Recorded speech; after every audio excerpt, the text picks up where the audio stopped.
Okay, on to more fun things, even though that was totally fun. So, this story has gone on for 22 minutes before, so that's not going to happen. I will have Lottie run over here and just strangle me if it does. What is going on here?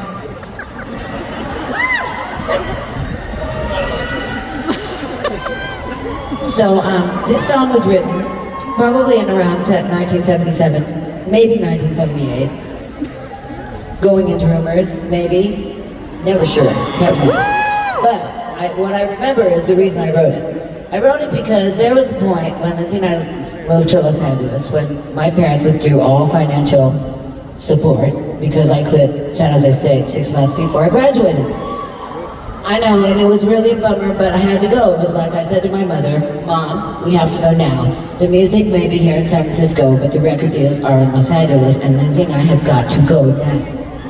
And she said, that's fine, honey, but we will be withdrawing all financial support.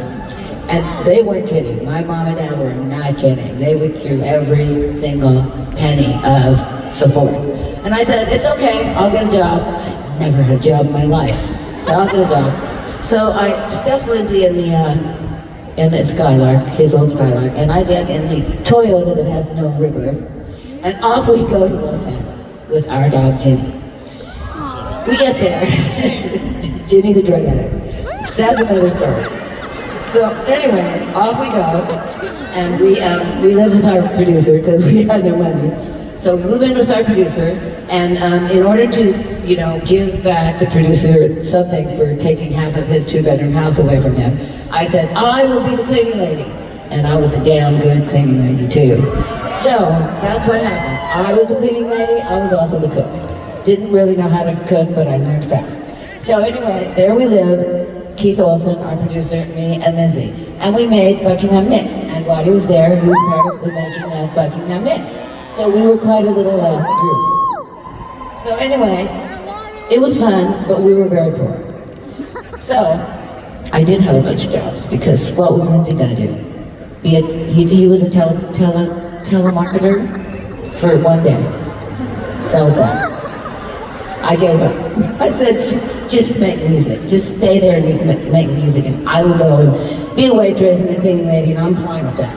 Because there's nothing you can do. Nothing you can do, so I'm not even mad at you. So anyway, off I went to all my jobs. So then we get a call from Keith Olsen, and he says, well, there's a person from England who kind of snuck into our studio yesterday when you were there making this next album after Buckingham Nicks kind of tanked. And we're like, okay, and he's spying on us, this person. And he goes, well, kinda. He was watching Lindsay play a solo on a song that was on Buckingham Nicks called Frozen Love. And I'm like, I wrote that song. And he's like, I know you did, but this guy was watching Lindsay play the lead on it. And I'm like,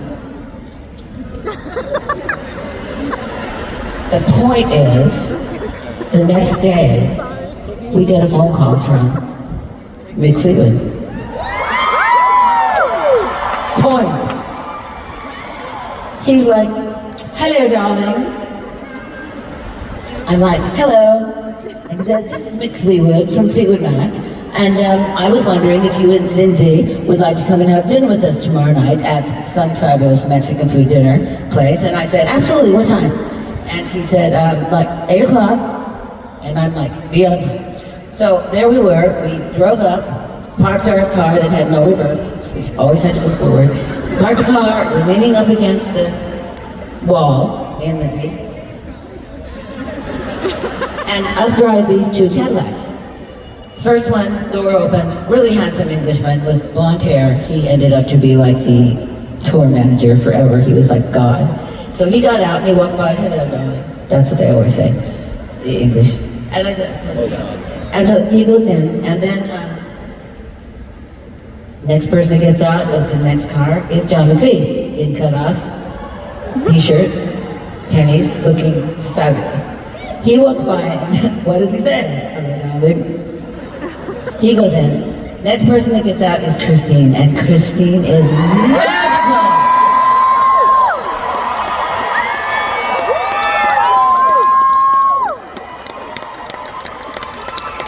I I instantly like her. Instantly. So she walks by me, and what does she say? Hello, darling. So then the coup de grace, ladies, Mr. Fleetwood gets out of the car. 6'5", stocking feet, English suit, fob watch, 24 karat gold, diamond thing hanging from here. And he is gorgeous. And he has got big blue eyes and long brown hair and high cheekbones. And I'm just like a little bit like speechless.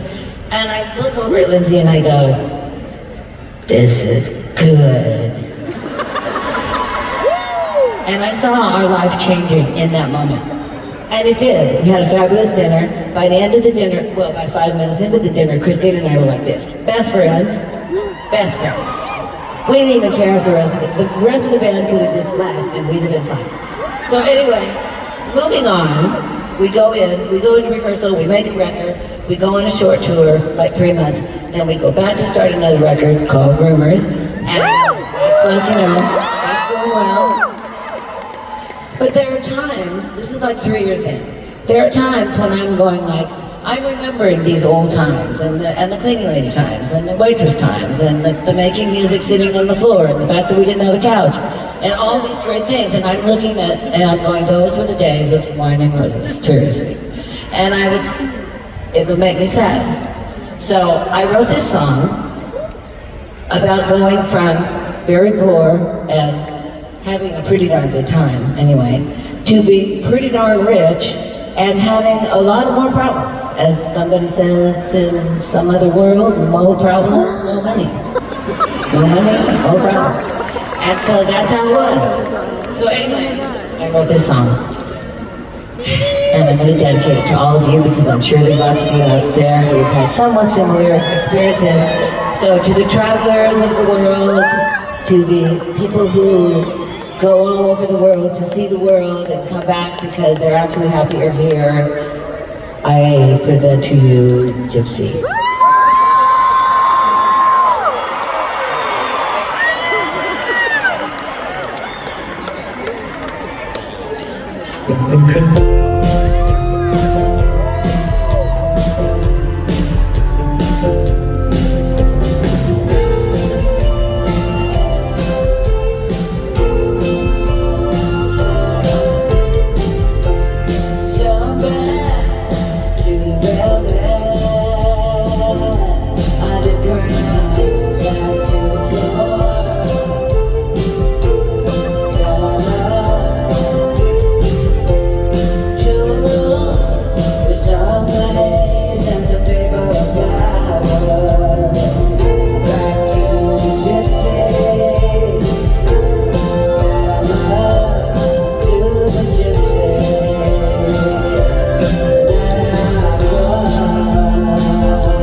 Thank you so much. That was autobiographical.